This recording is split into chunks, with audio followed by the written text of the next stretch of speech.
और चेहरे पर वो प्रसन्नता आपके आना चाहिए कि कल मेरा एकादशी का व्रत है, आज दशमी है, कल एकादशी का व्रत है, तो कल मेरी जब एकादशी का व्रत रहेगा तो मेरा ना जाने कितना कितना पाप, कितना असत्य, कितना कितना झूठ, कितना कितना प्रपंच वो समाप्त हो जाएगा। इसमें मुझे प्रसन्नता हो, इसमें मुझे आनंद लगता हो। तो क्या कहा गया कि प्रयास करिएगा कि एकादशी के दिन कोई वृक्ष की, कोई डाली की, कोई कोपल की कोई पत्ती ना तोड़ी जाए। क्यों?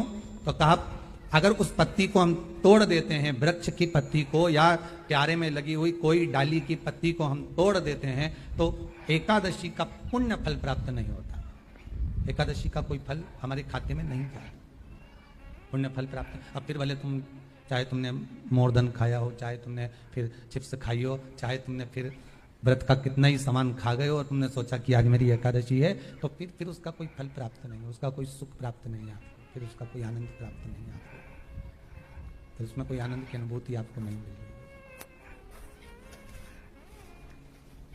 एकादशी के दिन गंगा के जल में मात्र 7 बेलपत्री डालकर जो नंदीश्वर भगवान अर्थात जो शंकर जी के शिवलिंग के सामने नंदी होता है, उस नंदी के चरण पर गंगा का जल चढ़ाकर बेलपत्री शिव पर समर्पित कर देता है, उसके घर में रुपया रुकना चालू हो जाता है, फिर वो गलत जगह पर नहीं जाता। एकादशी व्रत का सबसे पहला नियम है कि आप जिस दिन व्रत करो उसके एक दिन पहले भक्ति का संचार इस हृदय में करो, भक्ति का संचार इस हृदय में कर लीजिए। जिस दिन आप व्रत करो, जैसे एकादशी का व्रत कर रहे हो तो दशमी के दिन शाम का समय जब आवे, रात्रि जब होने लगे, शाम का समय आवे और रात्रि का आप जब भोजन ग्रहण करो तो उस भोजन में कोई ऐसा पदार्थ ग्रहण मत करिए जिस पदार्थ के कारण आपकी एकादशी बिगड़ जाए। कोई बेकार भोजन में ग्रहण नहीं करना, श्रेष्ठ भोजन ग्रहण करिए दशमी के। और एकादशी का दूसरा नियम बहुत ध्यान से सुनिएगा, जिस दिन आपकी एकादशी का व्रत हो उस दिन प्रयास करिएगा कि अपने हाथ से किसी भी वृक्ष की कोई पत्ती टूटे ना। अपने हाथ से किसी भी वृक्ष की, पौधे की, किसी भी वृक्ष की पत्ती अपने हाथ से ना टूटे। बहुत ध्यान दीजिएगा महाराज। एकादशी का ये दूसरा नियम है कि अपने हाथ से किसी पौधे की, किसी वृक्ष की, किसी डाली की कोई पत्ती टूटे ना, कोई पत्ती ना टूटे, इसका प्रयास करिए।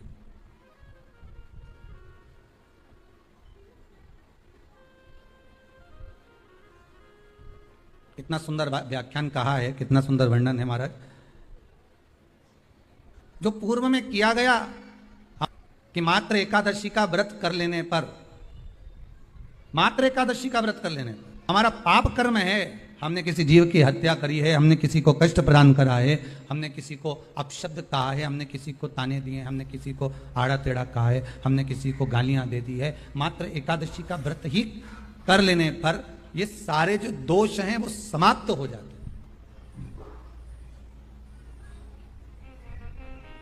सारे दोष हमारे समाप्ति पर आ जाते हैं।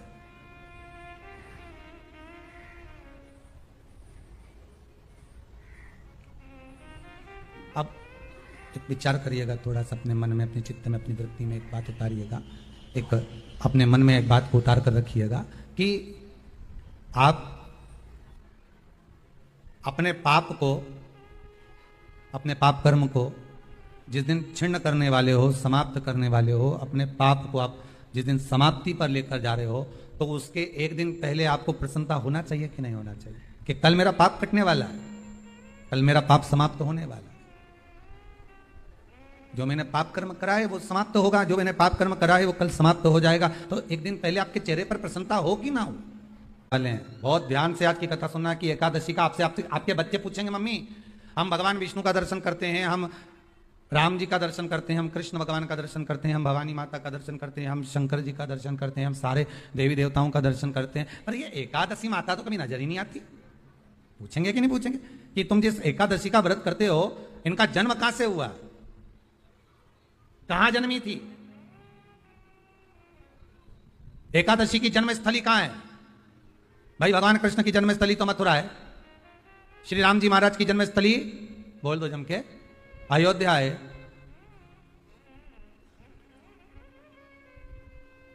कोई आपसे पूछ ले कि एकादशी की जन्मस्थली कहां है, तो आधे लोग तो बाल खुजाने में लग जाएंगे कि एकादशी आखिर पैदा कहां हुई थी, जन्म कहां लिया था, इसका जन्म हुआ कहां था, कहां जन्मी थी ये।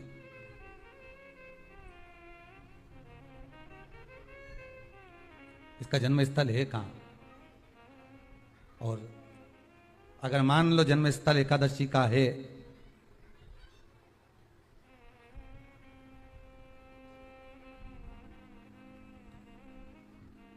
और एकादशी अगर जन्मी है, उसका जन्म हुआ है, और दुनिया के लोग इतना व्रत करते हैं, उपवास करते हैं, तो फिर इसका जन्म स्थल कहां होगा। तो कहा इसका जो जन्म स्थल है वो बद्रीनाथ। कहां पर है, बद्रीनाथ। और उस बद्री विशाल में भी एक गुफा जिसका नाम है हेमवती। क्या नाम है, हेमवती। उस गुफा में एकादशी का जन्म स्थल है, बद्री विशाल में हेमवती गुफा, जो 12 योजन अंदर प्रवेश करने जितनी है।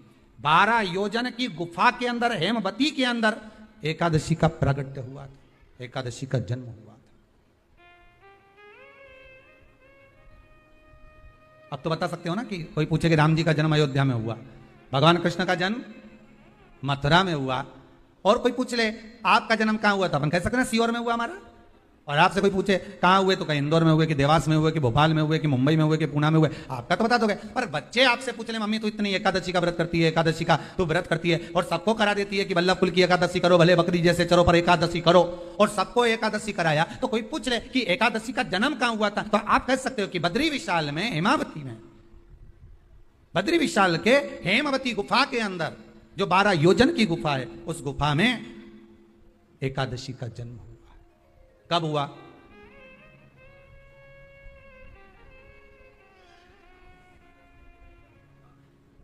जन्म होने का कारण, राम जी के जन्म होने का कारण था रावण का संहार।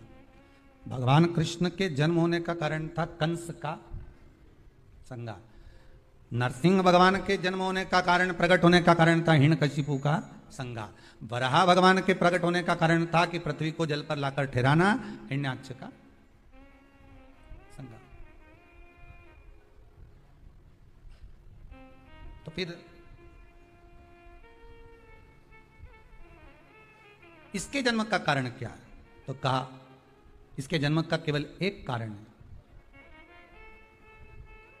सतयुग में, अब एक और बात का बहुत ध्यान दीजिएगा महाराज, सतयुग एक बार नहीं हुआ कि तुम सोचो कि सतयुग के बाद में द्वापर, त्रेता आ गया, त्रेता के बाद द्वापर आ गया, द्वापर के बाद कलयुग आ। एक सतयुग नहीं है, एक त्रेता नहीं है, एक द्वापर नहीं है, ना जाने कितने कितने सतयुग निकल गए, ना जाने कितने कितने द्वापर, त्रेता, कलयुग, ना जाने कितने निकल गए।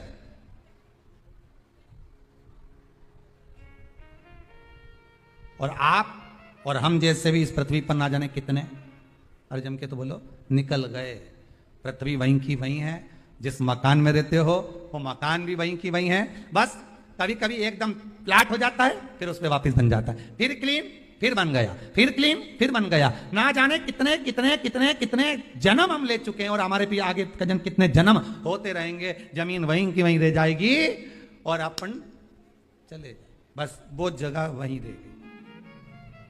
जो पहले परदादा जी की थी, दादाजी को मिल गई, दादाजी की थी, पिताजी को मिल गई, पिताजी की थी, उनके बेटे को मिल गई, उनके बेटे से उनको बेटों को मिल गई। मिलते मिलते मिलते मिलते कब वो जमीन भी बिक गई समय की अवस्था में, फिर दूसरे की हो गई, और हम सोच कर रह गए कि ये हमारा है, हम इसके लिए लड़ाई करें, झगड़ा करें। हम केवल इस जमीन के लिए, जरा सी प्रॉपर्टी के लिए अदालत में खड़े, अपना समय बर्बाद कर दिया, और जो पाना था वो छोड़ दिया।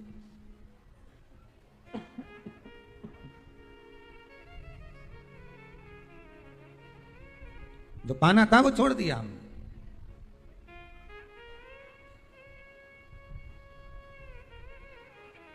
असली रजिस्ट्री तो ये शिव महापुराण की कथा है, जिसमें बैठकर आप 3 घंटा भगवान की भक्ति को जो धारण कर रहे हो, 3 घंटा जो भगवान की कथा को आप श्रवण कर रहे हो, 3 घंटा जो भगवान की भक्ति में आप डूबे हुए हो, 3 घंटा जो भगवत स्मरण में आप लगे हुए हो, बस यही असली रजिस्ट्री है, यही वहां काम आने वाली है। इसके सिवाय कुछ काम नहीं आएगा। धन दौलत माल खजाना सब पड़ा की पड़ा रह जाना, सब धरा की धरा।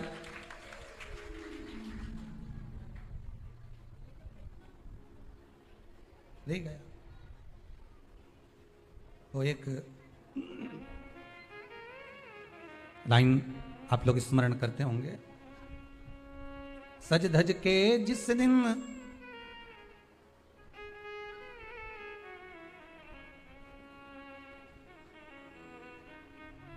सज धज के जिस दिन मौत की शहजादी आएगी, न सोना काम आएगा न चांदी आएगा। अलमारी में धरा की धरा रह जाएगा, लॉकर में पड़ा की पड़ा रह जाएगा। लॉकर में पड़ा की पड़ा है, अलमारी में धरा की धरा है। कपड़े भी सारे घड़ी बने की बने रहे, कपड़े भी धरे की धरे रह गए और सब पड़ा रह गया। कि छोटा सा तू कितने बड़े अरमान हैं तेरे, मट्टी का तू सोने जैसे मान है तेरे। मट्टी की काया एक दिन मट्टी मिल जाएगी, न सोना काम आएगा न चांदी आएगी, न सोना काम आएगा न चांदी आएगी।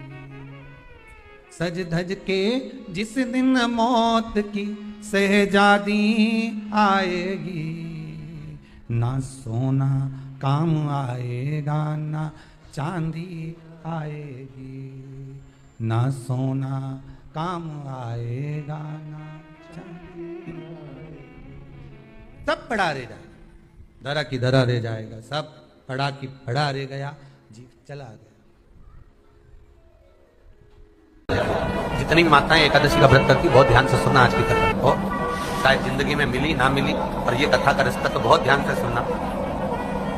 स्कंद पुराण यहां तक कहती है कि इस कथा के चरित्र को जो श्रवण कर लेता है उसको 26 एकादशी करना भी नहीं पड़ती। इस एकादशी की केवल ये कथा सुनकर ही वो तर जाता है। बहुत ध्यान से सुनना इसको कथा को। एकादशी के दिन जब आप जल शंकर को चढ़ाने तो रोज ही जाते हैं। जब एकादशी का दिन रहे और शंकर जी के मंदिर में आप जल समर्पित करें तो 3 बार मुख से स्वधा स्वधा स्वधा या स्वधा स्तोत्र का पाठ, जिसमें 12 श्लोक 2-4 हैं। पैसा तो आ रहा है और घर में टिक नहीं रहा, डॉक्टर में, पुलिस में, एक्सीडेंट आदि में, कहीं गलत जगह पर व्यसन में अगर पैसा जा रहा है, जुए में मांसाहार मदिरा पान, या कहीं आया पैसा आने में कमी नहीं, आ रहा है पर टिक नहीं रहा, रुक नहीं रहा। कोई मांगने आ गया, दे दिया, फिर वहां से अपने पास नहीं आ रहा, अपन कह रहे हैं भैया हमारा पैसा लौटा दो, नहीं आ रहा। तो महाराज शिव महापुराण की कथा कहती है एकादशी के दिन गंगा के जल में मात्र 7 बेलपत्री डालकर, जो नंदीश्वर भगवान अर्थात जो शंकर जी के शिवलिंग के सामने नंदी होता है, उस नंदी के चरण पर गंगा का जल चढ़ाकर बेलपत्री शिव पर समर्पित कर देता है, उसके घर में रुपया रुकना चालू हो जाता है। फिर वो गलत जगह पर नहीं जाता, गलत स्थान पर वो धन जाएगा ही नहीं। तूने मांग तुझे क्या चाहिए। एकादशी ने भगवान विष्णु से कहा, नाथ प्रभु वर दे दो, मृत्यु लोक में जो मनुष्य मेरा व्रत करेगा, चाहे जलचर थलचर वायुचर या संसारिक मनुष्य मेरा अगर एकादशी का व्रत करेगा, प्रभु उसके यहां धन धान्य वैभव सुख संपदा बढ़ेगी और उस जीवात्मा को नरक नहीं भोगना पड़ेगा, सीधे वैकुंठ का उसको वास मिलेगा। जब जीव आत्मा को लेकर चला जाएगा, यम के दूत जब बंदी बनाकर ले जा रहे होंगे उस जीवात्मा को जिसके प्राण छूटे होंगे, यम के दूत जब बंदी बनाकर ले जा रहे होंगे, तब मुझे वर दो कि मैं इसका हाथ पकड़कर बेतन्नी से पार उतारकर सारे नरकों से निकालती हुई आपके धाम में लेकर आऊं। भगवान ने वर दे दिया, तथास्तु। हे एकादशी सुनो, मृत्यु लोक का मनुष्य अन्न का त्याग कर कर, क्योंकि अन्न में एकादशी के दिन पाप पुरुष रहता है, अन्न का त्याग कर कर एकादशी के दिन जो मनुष्य तुम्हारा व्रत धारण करेगा, उस व्रत को करेगा और उस व्रत को धारण करेगा, उसकी मनोकामना पूर्ण होकर वो मेरे ही धाम को जाएगा। ये तो हुआ एकादशी के जन्म की कथा। एकादशी के दिन गंगा के जल में मात्र 7 बेलपत्री डालकर जो नंदीश्वर भगवान अर्थात जो शंकर जी के शिवलिंग के सामने नंदी होता है, उस नंदी के चरण पर गंगा का जल चढ़ाकर बेलपत्री शिव पर समर्पित कर देता है, उसके घर में रुपया रुकना चालू हो जाता है। फिर वो गलत जगह पर नहीं जाता, गलत स्थान पर वो ठन जाएगा ही नहीं। बेटा अगर व्यसन में पड़ा हुआ है, मदिरापान में पड़ा हुआ है, मांसाहार में, जुए आदि में जा रहा है, तुम्हें लग रहा है कि मेरा बेटा गलत मार्ग पर जा रहा है, ये मित्र दोस्ती गलत हो रही है, वो सही जगह पर आ जाए। करना है एकादशी। कई लोग इसको धन के लिए भी करते हैं, संपदा के लिए। संपदा के लिए अर्थात जिसका व्यापार नहीं चलता, जिसके घर में पैसा नहीं आता, या नौकरी नहीं लग रही, या सर्विस नहीं लग रही, आप अप्लाई कर रहे हो, जगह जगह जाकर इंटरव्यू भी दे रहे हो और पैसा नहीं आता, तो उसके लिए प्रयास किया जाता है। पर उसके लिए यहाँ पर जो धन के लिए करते हैं, उसके लिए विष्णुपदी के लिए करते हैं। मतलब जैसे गंगा के जल में तुलसी के 11 पत्ते डाले जाते हैं और उसको किसी भी नारायण के मंदिर में, रामकृष्ण शिव शंकर नहीं, रामकृष्ण भगवान विष्णु दत्त आदि जितने नारायण के मंदिर है, उस मंदिर में किसी भी पात्र में, एक छोटे से पात्र में उसको भरकर रखी जाते हैं महाराज। उससे भी जॉब सर्विस नौकरी में सफलता प्राप्त हो जाती है। परंतु वो भी एकादशी को ही होता है। कुछ देर तक पात्र को रखा जाता है, फिर वही पात्र का जल किसी भी वृक्ष के नीचे डाल दिया जाता है, उससे भी नौकरी के लिए फायदा होता है। गंगा का जल कोई साधारण नहीं। दशमी, एकादशी और द्वादशी, इन 3 तिथियों पर एक रोटी में थोड़ा सा मीठा रखकर सोमक पितृ का नाम लेकर यदि गाय को खिला दिया जाता है, तो अगर कोई पूर्वज प्रेत योनि में भी पड़ा हुआ होता है, भटक रहा होता है, जिसको पिंड नहीं मिला, जो अचानक मर गया होता है, अधोगति में चले गया होता है, उस जीव की मुक्ति दशमी, एकादशी और द्वादशी 3 दिन सोमक पितृ का नाम लेकर रोटी में, पूरी में मीठा रखकर अगर गाय को खिला दिया जाता है ये 3 दिन तक, तो वो पितृ कभी भटकते नहीं है, उनको मुक्ति प्राप्त हो जाती है, मोक्ष में। नहीं, एकादशी है कौन? क्यों इसकी इतनी प्रधानता है? क्यों इसकी पुण्यता है? ऐसा क्या है एकादशी में जो इसकी पुण्यता मानी जाए? कौन है ये जो भगवान नारायण तक एकादशी का व्रत करते हैं? सुभद्रा जी को भगवान जगन्नाथ ने, जगदीश ने एकादशी का व्रत कराया था। बद्री नारायण भगवान को माता लक्ष्मी ने एकादशी का व्रत कराया था। क्यों? चंद्रायण एकादशी व्रत की माता। एकादशी है कौन? तो कहा जिसको व्रत करने पर भगवान नारायण भी जिसका व्रत करते हो, भगवान माता लक्ष्मी जिसका व्रत करती हो, वो एकादशी है कौन? तो शास्त्र वर्णन करता है महाराज, स्कंद पुराण का सुंदर चातुर्मास खंड के अंतर्गत वर्णन आया है महाराज। एक बार भगवान विष्णु आनंद में विराजमान थे, पद्मावती और माता लक्ष्मी दोनों उनके पास में विराजी हुई थी।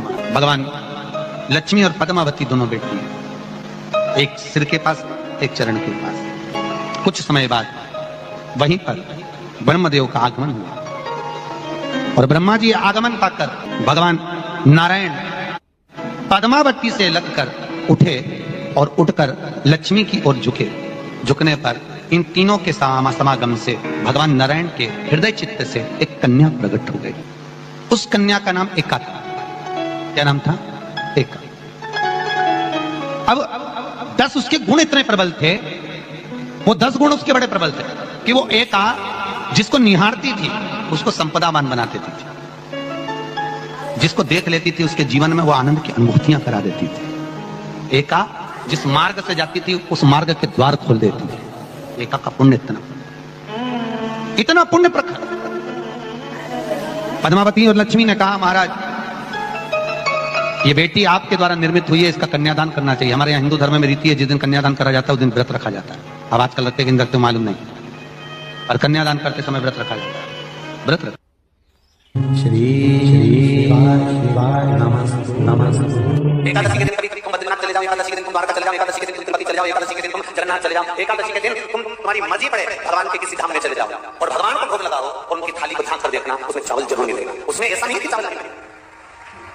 बद्री नारायण में भगवान को चावल का भोग लगा हुआ मिलेगा, द्वारका में चावल का भोग लगा हुआ मिलेगा, आपको जगन्नाथ में चावल का भोग लगा हुआ मिलेगा, तिरुपति में मिलेगा, द्वारकाधीश में मिलेगा, नाथद्वारा में मिलेगा, सावरिया सेठ में मिलेगा, काकरोली जी में मिलेगा। आप जहां जाओगे वहां पर एकादशी के दिन भगवान को चावल आएगा, क्योंकि भगवान के लिए परहेज नहीं है, जो काम में डूबा हुआ है, जो आसक्ति में डूबा हुआ है, जो लोभ में डूबा हुआ है, जो वासनाओं में डूबा हुआ है, जो तृष्णा में डूबा हुआ है, और जो माता के गर्भ से जन्म लिया, एकादशी के दिन चावल उसको नहीं खाना। एकादशी और द्वादशी के दिन हमारा हिंदू धर्म, हमारा शास्त्र कहता है, हमारे शास्त्र, हमारे वेद डॉक्टर वर्णन करते हैं कि पीपल के पत्ते को अगर एकादशी और द्वादशी के दिन एक तांबे के पात्र में गला कर रख दिया जाए और उस पानी का आचमन 3 बार करा जाए तो जिसकी नाड़ियां चोक भी हो जाती है, डॉक्टर को ने इसका बाईपास करना पड़ेगा, उसको केवल 3 आचमन पानी एकादशी और द्वादशी को पीपल के पत्ते का कराया जाए तो अंदर की नाड़ियां भी खुल जाती हैं।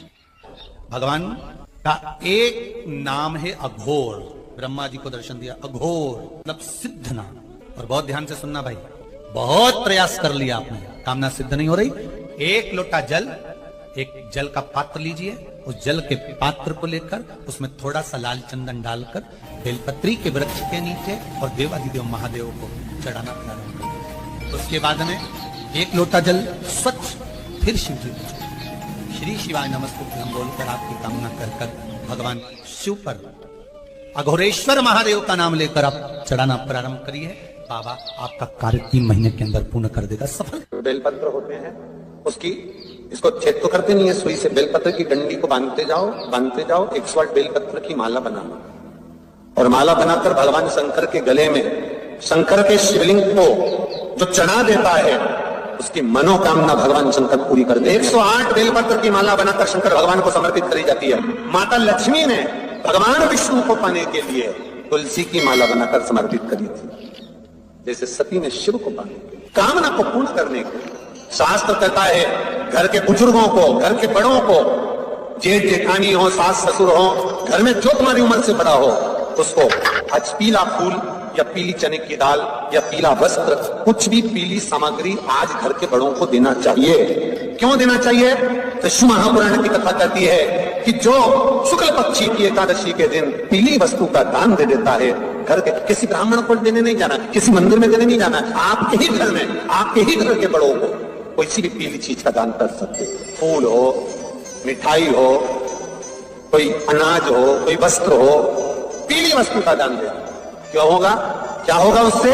शिव महापुराण की कथा कहती है उससे जिंदगी में कभी बड़ी बीमारी प्रवेश नहीं करती। सनातन धर्म कहता है वट वृक्ष की पूजन करने वाला, वट वृक्ष के नीचे शिव की आराधना करने वाला, लोम समर्पित कर जल चढ़ाने वाले का जैसे कर्ज मुक्ति होती है, उसी तरह आंवले के वृक्ष के नीचे मात्र ताजा मिष्ठान दूध का बनाकर उस सामग्री को भगवान आंवले के वृक्ष के नीचे पूजन करने से लक्ष्मी और संपदा की वृद्धि होती है। शनि के वृक्ष के नीचे मात्र ओघड़दानी अवधूतेश्वर महादेव के नाम से, तो कहते हैं शरीर में बड़ी से बड़ी अगर बीमारी है, कहीं कैंसर जैसा रोग है या किडनी लीवर जैसा रोग है, कोई गांठ अगर शरीर में हो गई है, तो शनि के वृक्ष के नीचे दूध का जल थोड़ा सा हफ्ते में एक बार अवधूतेश्वर महादेव के नाम से समर्पित कर देने से रोग का निवारण होने लगता है, रोग थम जाता है और आगे नहीं बढ़ पाता और उसका इलाज चालू होता है, सुख का। बस एक बात का स्मरण रहे, आप आंवले के वृक्ष के नीचे अगर कोई भोग लगाया गया है पा सकते हैं, पीपल के वृक्ष के नीचे कोई भोग लगाया है पा सकते हैं, बट वृक्ष के नीचे कोई भोग लगाया गया है पा सकते हैं। जिस वृक्ष के नीचे भोग लगाओगे पालोगे, सभी वृक्ष का जो प्रसाद है वो आपको वहीं छोड़ना पड़ता है। हिंदू धर्म के 3 व्रत ऐसे हो गए जिनका पुण्य समाप्त नहीं हुआ हमारे। पहले नंबर पर एकादशी, दूसरे नंबर पर प्रदोष और तीसरे नंबर पर शिवरात्रि। एकादशी भी 26 है तो प्रदोष भी 26 है, शिवरात्रि केवल 12, और अगर अधिक मास की पड़ जावे तो ये पर अधिक की आयु होते है। तो यहाँ शास्त्र कह रहा है कि 3 व्रत हमारे यहाँ जिनका पुण्य समाप्त नहीं हुआ, जिनका पुण्य प्रबल हुआ, बड़ा, इसलिए आज भी माता एकादशी का व्रत करती है। और एकादशी का व्रत कर अगर कोई जीवात्मा को देते हैं, कोई मर भी गया तो उसको एकादशी का दान देते हैं। बहुत ध्यान से आज की कथा सुनना कि एकादशी का आपके बच्चे पूछेंगे, मम्मी हम भगवान विष्णु का दर्शन करते हैं, हम राम जी का दर्शन करते हैं, हम कृष्ण भगवान का दर्शन करते हैं, हम भवानी माता का दर्शन करते हैं, हम शंकर जी का दर्शन करते हैं, हम सारे देवी देवताओं का दर्शन करते हैं, पर ये एकादशी माता तो कभी नजर ही नहीं आती।